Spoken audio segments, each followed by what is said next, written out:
You've had the same idea for months, maybe longer.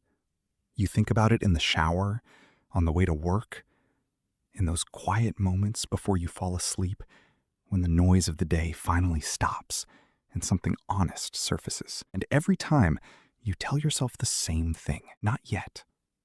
Soon, when the timing is better, when I'm more ready, when I have more time, and then nothing changes, and you call yourself lazy. But I want to offer you a different explanation, because laziness is not what's happening here. Lazy people don't lie awake thinking about what they should be doing. Lazy people don't feel the weight of the gap between who they are and who they know they could be. Lazy people don't carry that quiet guilt around like a stone in their chest. That's not laziness. That's fear, wearing laziness as a costume. And the reason it matters to tell them apart is that you can't fix fear by pushing harder. You have to understand it first. Here's what fear actually looks like when it shows up in daily life. It doesn't announce itself. It doesn't say, "I'm scared you'll fail and people will see." It says, "I'm tired today. I'll start on Monday. I need to do more research first. The market isn't right. I'm not ready." It sounds completely reasonable. It sounds like wisdom, like patience, like strategy. And sometimes it is those things, but most of the time, it's just fear with better vocabulary. And the fear underneath is almost always the same one, not the fear of failure. People talk about the fear of failure constantly, but most people can handle failure when it's private, when it's quiet, when no one else knew you were trying. What actually stops people is the fear of being seen failing, the fear of trying publicly and coming up short publicly, of being judged, of being the person who talked about something and then didn't deliver. That fear is much older than the goal you're avoiding. It goes back to something fundamental about how human beings are wired. We are social creatures. We need belonging. And for most of our history, being judged by the group had real consequences. The mechanism is ancient. The threat is mostly imagined, but the feeling is completely real. So, what do you do with it? The first thing is to stop fighting it and start naming it. There is something that happens in the brain when you put language to an emotion. It loses some of its power. Not all of it, but enough. When you sit down to work on something and you feel the pull to open your phone instead, pause and ask yourself the honest question: what am I afraid of right now? Not what's wrong with the plan, not what needs more research. What am I afraid of? Say it out loud if you have to. Write it down, because a fear you can name is a fear you can work with. A fear you keep calling laziness is a fear that runs your life without your permission. Without your permission. The second thing is to change your relationship with what it means to begin. Most people are waiting to feel ready. They have this image of a future version of themselves who wakes up one morning with total clarity, complete confidence, and no resistance.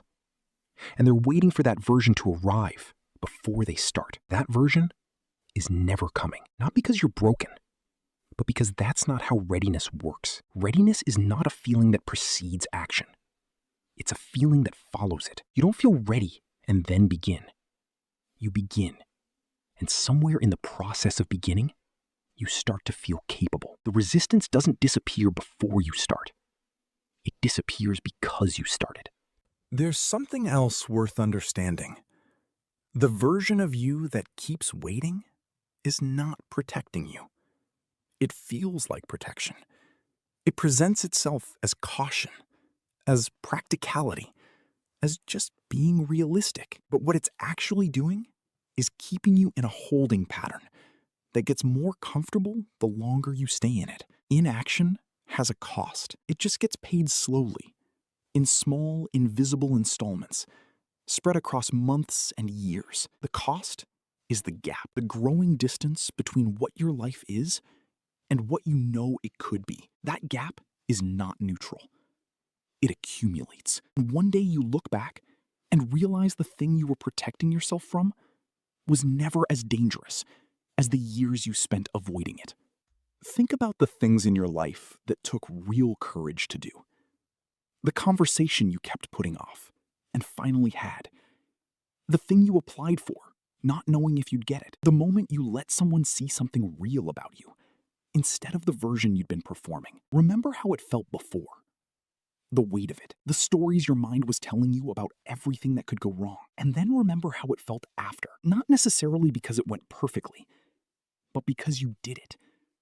Because you stopped negotiating with yourself and just moved. That feeling is available to you again, on the other side of the thing you're avoiding right now. The people who seem fearless are not people without fear.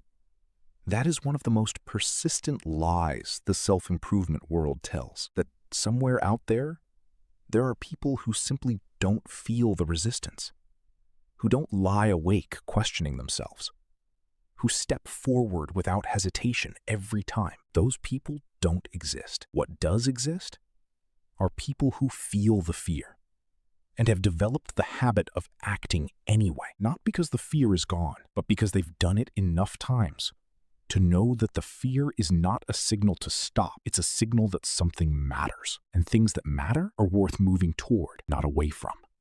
So here is what I want to leave you with. The next time you feel the pull to wait, to delay, to do one more thing before you start, don't call it laziness. Ask what it's really about, and then do the smallest possible version of the thing you're avoiding. Not the full plan, not the polished version, the smallest step. One sentence written, one message sent, one decision made that didn't exist this morning. Because momentum is not something you wait for, it's something you create with a single move in the right direction. And that move is always smaller than the fear makes it seem. Tell me in the comments, what is the one thing you keep telling yourself you'll start soon? Write it down. Sometimes naming it publicly is the first step toward actually doing it. And if you want to understand why your own mind keeps working against you, even when you know exactly what you should be doing, that video is right here. Go watch it now.